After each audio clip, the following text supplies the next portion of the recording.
श्री स्वामी समर्थ. नमस्कार बालमित्रांनो. आपण इयत्ता 6वीच्या भूगोल पुस्तकातील प्रकरण 2 भारतीय भूगोलाचा इतिहास याचे सर्व प्रश्नांचे उत्तरे व उपक्रम आज आपण बघणार आहोत. त्याच्या आधी माझ्या स्वामी समर्थ क्लासेस या चॅनलला सबस्क्राईब करा, लाईक करा, शेअर करा, कमेंट करा आणि खूप खूप अभ्यास करा. चला करूया सुरुवात. विचार प्रवर्तक प्रश्न पहिला आहे, भारतीय भूगोलाच्या इतिहासाबाबत माहिती प्राप्त करण्यासाठी तुम्ही कोणत्या माध्यमांचा आधार घेऊ शकता यावर विचार करा.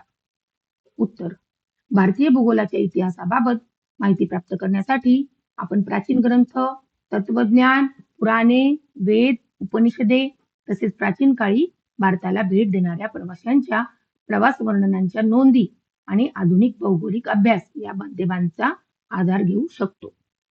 प्रश्न दुसरा, जास्तीत जास्त किती काळापर्यंतचे प्राचीन भौगोलिक ज्ञान अवगत करणे शक्य आहे असे तुम्हाला वाटते? उत्तर, जास्तीत जास्त वेद काळे, पुराणे आणि उपनिषदांच्या काळापर्यंतचे म्हणजे सर्वसाधारणपणे हजारो वर्षापूर्वीचे प्राचीन भौगोलिक ज्ञान अवगत करणे शक्य आहे. शोधा पाहू. पान 8 प्रश्न तिसरा, प्राचीन भौगोलिक ज्ञान व भारताचा भौगोलिक इतिहास यातील संबंध उदाहरणासह स्पष्ट करा. उत्तर, प्राचीन भौगोलिक ज्ञान आणि भारताचा भौगोलिक इतिहास यांचा जवळचा संबंध आहे. उदाहरणार्थ, प्राचीन काळापासून भारताला जम्बूद्वीप म्हणून ओळखले जाणे आणि विष्णू पुराणातील श्लोकात हिमालयाच्या दक्षिणेस व महासागराच्या उत्तरेस असलेला देश भारत आहे असे वर्णन असते. यावरून प्राचीन काळातील अचूक भौगोलिक सीमांचे ज्ञान स्पष्ट होते. प्रश्न पान नंबर 9 शोधा पाहू. विश्वनिर्मितीची माहिती आंतरजालावर शोधा. उत्तर, आधुनिक विज्ञानातील बिग बँग सिद्धांतानुसार विश्वाची निर्मिती एका असीम घनतेच्या छोट्या पिंडाच्या महास्फोटातून झाली.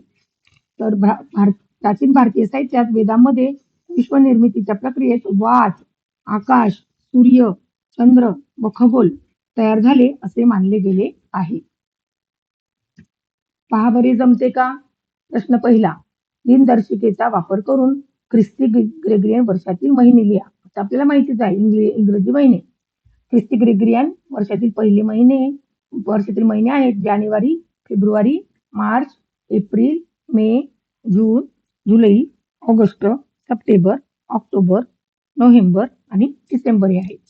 तर हिंदू संवत्सरातील 12 महिने लिहा. उत्तर आहे, हिंदू संवत्सरातील 12 महिने म्हणजे चैत्र, वैशाख, ज्येष्ठ, आषाढ, श्रावण, भाद्रपद, अश्विन, कार्तिक, मार्गशीर्ष, पौष, माघ आणि फाल्गुन हे आहेत. प्रश्न तिसरा, तुमच्या जिल्ह्यात पाऊस कोणकोणत्या महिन्यात पडतो? उत्तर, आमच्या जिल्ह्यात प्रामुख्याने जून, जुलै, ऑगस्ट आणि सप्टेंबर या पावसाळ्याच्या महिन्यात पाऊस पडतो. प्रश्न चौथा, तुमच्या जिल्ह्यात सर्वात जास्त उष्ण हवा व सर्वात जास्त थंड हवा कोणत्या महिन्यात असते? उत्तर, आमच्या जिल्ह्यात सर्वात जास्त उष्ण हवा एप्रिल व मे महिन्यात आणि सर्वात जास्त थंड हवा डिसेंबर व जानेवारी महिन्यात असते.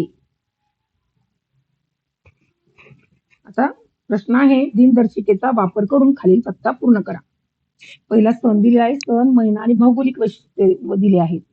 सण पहिला आहे मकर संक्रांत. मकर संक्रांत हा इंग्रजी महिन्याच्या जानेवारी महिन्यात येतो आणि मराठी महिन्याच्या पौष महिन्यात येतो. याची भौगोलिक वैशिष्ट्ये अशी आहेत, हिवाळ्यानंतर पिके तयार होतात, तापमानात हळूहळू वाढ होत जाते. दुसरा आहे गुढीपाडवा. गुढीपाडवा हा महिना चैत्र महिन्यात येतो. याचे भौगोलिक वैशिष्ट्ये आहेत, नवीन धान्य घरात येते, झाडांना पालवी फुटून वसंत ऋतू सुरू होतो. तिसरा आहे दिवाळी. दिवाळी हा अश्विन महिन्यात येते. खरीप पिके विकल्यानंतरचा आनंद असतो, हवेत हलका गारवा सुरू होतो. चौथा आहे नाताळ. नाताळ हा इंग्रजी महिन्याच्या डिसेंबर महिन्यात येतो. त्याचं भौगोलिक वैशिष्ट्य आहे, हिवाळा तीव्र असतो, दिवस लहान आणि रात्री थंड व मोठ्या असतात. पाचवा आहे रमजान ईद. रमजान ईद हा सण हिजरी कालगणनाच्या 9व्या महिन्यात येतो. त्याचं भौगोलिक वैशिष्ट्य आहे, अक्षांश व ऋतूनुसार रमजान महिन्याच्या प्रारंभात बदल दिसून येतो. आता स्वाध्याय घ्यायचा आहे. प्रश्न अ, पहिलं संकल्पना, खाली संकल्पना चित्र पूर्ण करा. प्राचीन द्वीप विचारले. प्राचीन द्वीप आहे जम्बूद्वीप, लक्षद्वीप, कुशद्वीप, क्रौंच द्वीप, शाल्मली द्वीप आणि पुष्कर द्वीप. प्राचीन भौगोलिक संकल्पना आहे विश्व, पृथ्वी, द्वीप, ग्रहण, दिशा व वेळ, वातावरण व ऋतू, कालमापन आणि भारतवर्ष. स्वाध्याय आहे प्रश्न आ कंसातील योग्य शब्द निवडून खालील विधाने पूर्ण करा. आता शब्द दिले आहेत पुष्कर, आशिया आणि पृथ्वी. हे शब्द आपल्याला त्या रिकाम्या जागेत भरायचे आहे. कंसातील पहिला आहे जम्बूद्वीपाचा टिंबटिंब खंडात सर्वात जास्त भाग आहे. उत्तर जम्बूद्वीपाचा आशिया खंडात सर्वात जास्त भाग आहे.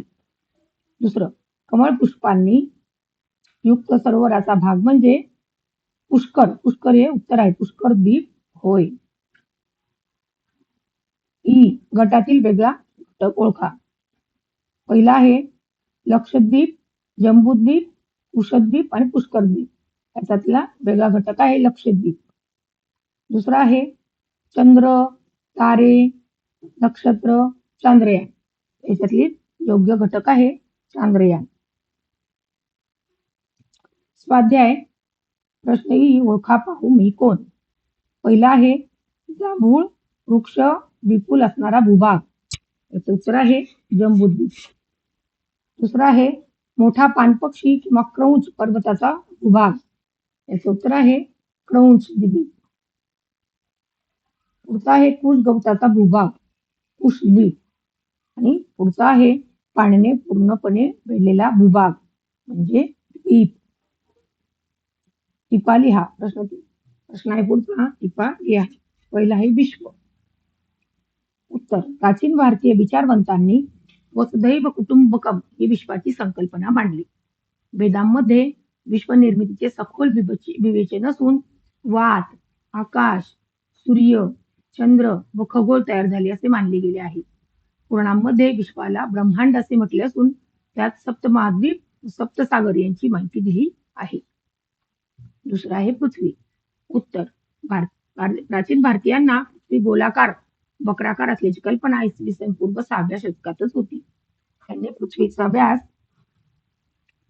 सुमारे 13,000 किलोमीटर असावा असे अचूक नमूद केले होते. वेदांमध्ये पृथ्वीचा उल्लेख पृथ्वी किंवा धरणी असा आढळतो. तर उपनिषदांमध्ये पृथ्वीची उत्पत्ती जलापासून झाली असे सांगितले आहे. तिसरा आहे द्वीप. उत्तर द्वीप म्हणजे नैसर्गिकरित्या पाण्याने वेढलेला भूभाग होय. प्राचीन ग्रंथांमध्ये जम्बूद्वीप, लक्षद्वीप, शाल्मली द्वीप, कुशद्वीप, क्रौंच द्वीप, शाकद्वीप आणि पुष्कर द्वीप या 7 प्रमुख द्वीपांचे सप्तद्वीप असे वर्णन केलेले आहे. चौथा आहे ग्रहण. पृथ्वीची वर्तुळाकार छाया चंद्रावर पडते, यावरून पृथ्वी गोलाकार आहे याचे ज्ञान प्राचीन भारतीयांना होते. ग्रहण काळात ग्रहण स्पर्श, खग्रास, अंडग्रास, मोक्ष या संज्ञा रूढ झाल्या आणि भारतीयांना ग्रहणाच्या अचूक वेळा सांगता येत असत. प्रश्न उ दिनदर्शिकेचा वापर करून पुढील कृती पूर्ण करा आणि आकृतीतील रिकाम्या जागांमध्ये ऋतू, महिने व सण यांची माहिती लिहा. आता महाशिवरात्री व होळी ही माघ व फाल्गुन महिन्यात येते, तेव्हा शिशिर ऋतू म्हणजे हिवाळा असतो. दुसरा आहे गुढीपाडवा आणि रामनवमी. गुढीपाडवा आणि रामनवमी हे चैत्र व वैशाख महिन्यात येतात, तेव्हा वसंत ऋतू असतो. पुढचा आहे ज्येष्ठ व आषाढ. वडपौर्णिमा ही ज्येष्ठ व आषाढ महिन्यात येते, तेव्हा ग्रीष्म ऋतू म्हणजे उन्हाळा असतो. पुढचा आहे नागपंचमी आणि गणेशोत्सव. नागपंचमी आणि गणेशोत्सव श्रावण व भाद्रपद महिन्यात येतो, तेव्हा वर्षा ऋतू म्हणजे पावसाळा चालू असतो. पुढचा आहे दसरा आणि दिवाळी. दसरा आणि दिवाळी अश्विन व कार्तिक महिन्यात येते, तेव्हा शरद ऋतू असतो. पुढचा आहे दत्त जयंती आणि मकर संक्रांत. हे मार्गशीर्ष आणि पौष महिन्यात येतात, तेव्हा हेमंत ऋतू असतो. प्रश्न ए आकृती क्रमांक 2.2 मधील प्राचीन द्वीप नकाशाचे निरीक्षण करून खालील प्रश्नांची उत्तरे लिहा. पहिला प्रश्न आहे बघा त्या नकाशात जम्बूद्वीप, लक्ष लक्ष कुशद्वीप, शाल्मली द्वीप दाखवलीत की नाही, प्राचीन द्वीप. आता त्याच्यावरूनच आपल्याला प्रश्न विचारले आहेत. आफ्रिका खंडात कोणकोणत्या द्वीपांचा समावेश होतो? उत्तर, प्राचीन द्वीप नकाशाचे निरीक्षण केल्यास आफ्रिका खंडात प्रामुख्याने लक्षद्वीप, कुशद्वीप आणि शाल्मली द्वीप या द्वीपांचा समावेश होतो. दुसरा आहे, भारताचा भाग कोणत्या प्राचीन द्वीपाशी संबंधित आहे? उत्तर, भारताचा भाग प्रामुख्याने जम्बूद्वीप या प्राचीन द्वीपाशी संबंधित आहे. तिसरा आहे, पूर्वेकडील भूभागाचा समावेश कोणत्या द्वीपात होतो? उत्तर, पूर्वेकडील भूभागाचा समावेश प्रामुख्याने पुष्कर द्वीप आणि शाक द्वीप या प्राचीन द्वीपांमध्ये होतो.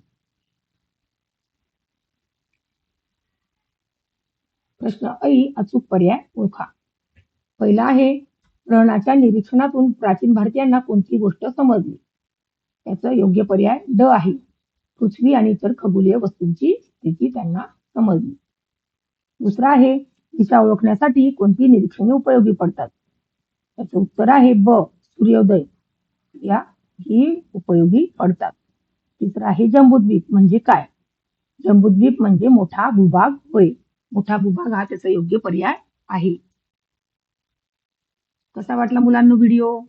चॅनलला लाईक करा, सबस्क्राईब करा, शेअर करा, कमेंट करा आणि खूप खूप अभ्यास करा. श्री स्वामी समर्थ.